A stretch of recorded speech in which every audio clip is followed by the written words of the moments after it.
আসলে কখনো এত সাজুগুজু করি না ইউজুয়ালি। নো, সজল ভাই একদম প্রো। আমি আসলে কি কাপড় পরবো এর চাইতে বেশি নার্ভাস ছিলাম আমি পারফর্ম করবো এটা নিয়ে। আমার বরাবরই সিজেপি হচ্ছে খুব কাছের একটা অ্যাওয়ার্ড শো। সো কারণ হচ্ছে আমার প্রথম অ্যাওয়ার্ড শো, মানে আমার প্রথম অ্যাওয়ার্ড আমি পেয়েছি সিজেপি 2019 অ্যান্ড ফাইনালি 2024 এর জন্য নমিনেশন পেয়েছি এবার। তো আলহামদুলিল্লাহ ভালো লাগছে। তারপর আরো ব্যাপার হলো যে আমি ফার্স্ট টাইম পারফর্ম করতেছি স্টেজে, আমি এর আগে কখনো পারফর্ম করি নাই। তো আমি অনেক এক্সাইটেড, প্লাস আমি নার্ভাস অনেক বেশি। আমি আসলে কখনো এত সাজুগুজু করি না ইউজুয়ালি।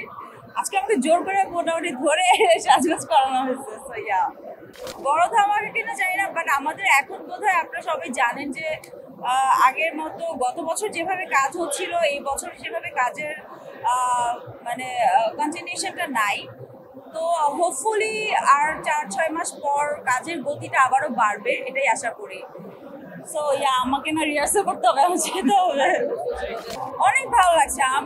আমি বরাবরই হচ্ছে যে কোনো নতুন কিছু শুরু করবার আগে, লাইফে কোনো নতুন কিছু চেঞ্জেস যখন আসে তখন আমি হেয়ার কাট করি। সো ইয়া, ভালো লাগছে। কেমন লাগছে আপনাদের? কেমন লাগছে?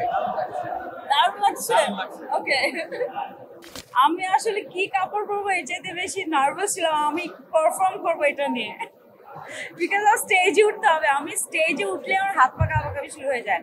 মানে এতগুলো ক্যামেরার সামনে আমি ভয় পাচ্ছি না, কিন্তু স্টেজে উঠলে আমার অবস্থা খারাপ হয়ে যাবে। আই ডোন্ট নো, হোপফুলি ভালো কিছু হবে। আর আমার সাথে যেহেতু সজল ভাই পারফর্ম করবে, সজল ভাইকে যেন আপসেট না করে, এটা হচ্ছে বড় বিষয়। নো, সজল ভাই একদম প্রো, আমি একদম কিছুই না। প্র্যাকটিস আমরা খুব কম সময় পেয়েছি রিহার্সাল করার জন্য।